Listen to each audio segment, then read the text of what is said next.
दोस्तों की हाल चाल है जनाब, तुसी वेखदे पे हो अपना देश पंजाब टीवी ते मैं तुहाडा मेज़बान मोहम्मद नदीम खरल। सब तो पहले अपने चैनल को करना है सबसक्राइब ते बेल आइकन के बटन को करना है प्रेस कि मेरी हर आने वाली अच्छी और बेहतरीन वीडियो तुहाडे तक पहुंचे। और तुसी वेखो सब तो पहले हमेशा इस तरह तुहाडे वास्ते प्योर नीली दे और घरेलू जानवर की वीडियो लैके हाजिर हुआ तुहाडा वीर नदीम खरल। अज लैके हाजिर हुआ एक मझ है जी, तीसरे सूए या दूजे दी, ये मालक कंफर्म करेगा। असी सिर्फ तुहानू दिखानी है, तसलियां करा के उस तो बाद मालक ने सारी गल्लां करांगे की हिसाब किताब है। ए जी मझ सफेद चिट्टी अख मण दी, खुंडे सिंह थोड़ी पिछल जा करती है, मैं करदी है, सौ असील है, चंगी है, सुथरी है, साफ सुथरी, कोई रौला नहीं, किसी किस्म का कोई वादा घाटा नहीं है। मैं कद बुत माशाल्लाह सोहना है, सिंह सोहना है, मैं अख माशाल्लाह बल्बा लगी मण दी लगी है और सारा कुछ। मैं पैर पूरे पद्धर, कोई धुन्नी कौली नहीं, मैं पूरी बरीक है और नस्ल जात वाली है माशाल्लाह। घरेलू मझ है जी, एक कोई मझ जी है जी व्यापार वपूर की नहीं है, अल्लाह के फजल नाल। बाकी जनाब तुहाडे सामने है, तुसीं वेखदे पै जे माशाल्लाह पूरी वंड है। मझ नूं थब्बियां दा हवाना लई फिरदी है और कैमरेमैन की पूरी कोशिश है तुहानूं विखा रहा है जी, पूरी अपनी निगरानी दे विच कैमरे की निगाह हर चीज़ जनाब वेखदी है। बाकी जनाब तसलियां तुसीं अपनी करनियां ने, असीं पूरी कोशिश करनी है कि तुहानूं पैड़ा जिहड़ा लोहे दा है जनाब तुसीं वेंदे पे, कोई व्यापार वाला काम नहीं हैगा। घरेलू मझ है अल्लाह पाक के फजल नाल और चंगी है, पूरी सोहणियां नुकरां ने तिन्नों, हड्डी सोहनी, खुड्डा पुट्ठा सोहना, टोरां सोहणियां, हर पासों पूरी मझ अपना देश पंजाब टीवी की जीनत बनी और अल्लाह के फजल नाल इंशाल्लाह जिवें जिवें ये सैट होंदी गई और इंशाल्लाह उस तरीके नाल जनाब पिछों ये जनाब पूरा पल्ला बंदी जाएगी अल्लाह के फजल नाल। बाकी तसलियां आप करा लेनियां ने, मालक दसेगा की मामला ने की नहीं।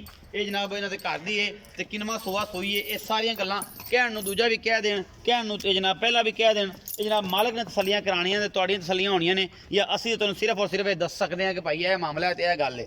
बाकी जनाब मझ तुहाडे सामने है अल्लाह के फजल नाल, ये की हिसाब किताब है। कैमरामैन कोई हवाने की तसली कराओ ना जी, तो उस तो बाद फिर आप कट्टी विखाने ते कट्टी विखा के जनाब ते भाई नाल गल्लां सारियां सांझियां कर लांगे। माशाल्लाह फिट फिट बाहर कड्डी फिरदी है, जेनवन हवाना इन्ना दे कोल, ये गल्लां नहीं हैगियां कि इन्नू आर्डर नूं वड्डा करके विखा देना, अगे पिछे कर देना। माशाल्लाह इन्ना ही कड्डी फिरदी है, 1.5 फिट कड्डी फिरदी है, कोई रौला नहीं हैगा। मझ नूं मझ माशाल्लाह पूरी सुथरी है और पूरी समझी हुई है। पिछे कट्टी है जी, कैमरामैन साहब दिखाया जे, ये 4-5 दिन की सूई है, 3 दिन की सूई है माशाल्लाह। कट्टी है जी बड़ी आला किस्म की।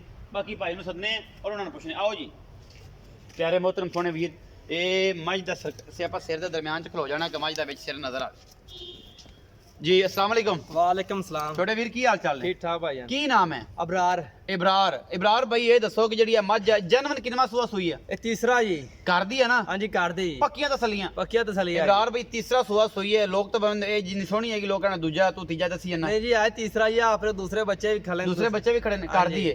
अच्छा पिछले सूबे का की रिकॉर्ड रहा है? इंदा 21-22 ਨੂੰ पहुंची जी माशाल्लाह। पिछले सूए? हाँ जी। आप चुंदा रहे हैं? आप चौंदा रहे तसल्ली है? दोवे सूए आप। अच्छा हुन इस टाइम मौजूदा दुध कितना है देखो? इस टाइम 14-15 कर जाएगी गारंटी नाल। इस टाइम 14-15 कर दी भाई। दो थना पिछला सी। पिछले दो थना जो? पिछला दो। अगले दो थना कट्टी छड़ दे। कट्टी नु जी। पिछले थना जो तकरीबन 13 किलो 14 किलो 2 टाइम दूध चुवा देगा? हाँ जी आराम नाल। पक्का? पक्का तो ठंडा चवा। ठंडा 13 तो 14 किलो। 13-14 पिछले दो थना जो? पिछले दो थना थे इस मैं दा। हाँ जी। ते इंशाल्लाह दूध जेड़ा इस बारी कोई 20-18-20 तक करेगी पक्का? ज्यादा करेगी इंशाल्लाह। इंशाल्लाह। इबरार भाई ये सूई किने दिंदी है?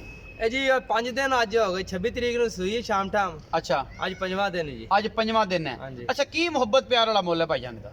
ਇਹਦਾ ਜੀ 3,70,000 रुपया जी। 3,70,000 रुपया। कोई ਇਹਦੇ ਚ मोहब्बत प्यार भी होगा? हाँ जी कर लांगे कोई लाड़ प्यार हो जाएगा सज्जन बूए ते आवेगा ते? हाँ जी निकाल लांगे। 3,70,000 रुपये तेरी घरेलू मझ है। हाँ जी 3,70,000 रुपये डिमांड करते हैं जी इबरार भाई होरी। बाकी मोहब्बत प्यार हो जाएगा। मझ वाकई इंशाल्लाह ना दुध देने वाली है। बाकी घरेलू हैगी, ये गल नहीं है सारा माल घर दा खड़ा, कोई व्यापार की गल नहीं, कोई वादा घाटा नहीं। खला जी पिछले सूए दा जी। और कट्टा भी हैगा जी, झोटी भी इंदी खड़ी। हाँ जी जोटिया पाले सूए दी खली है। ए पहले सो झोटी भी खड़ी जो सामने बोली और नहीं ना खुरली ज वाली चाहिए। अच्छा खुली दे विच बड़ी खड़ी है ना, बोली ना मुंह तो। खुरली। अच्छा ये जनाब जैनवन तीसरा सूआ है, पहले सूबे दी कट्टी, दूसरे सूबे दा कट्टा ते तीसरे सूबे दी फिर कट्टी है तीसरे दी फिर जी। कट्टी और अल्लाह दे फजल नाल इस टाइम 14 किलो दूध कहंदा चुवा देंगे 5 दिन दी सूई कोलों ठंडा करके पिछली जोड़ी दा।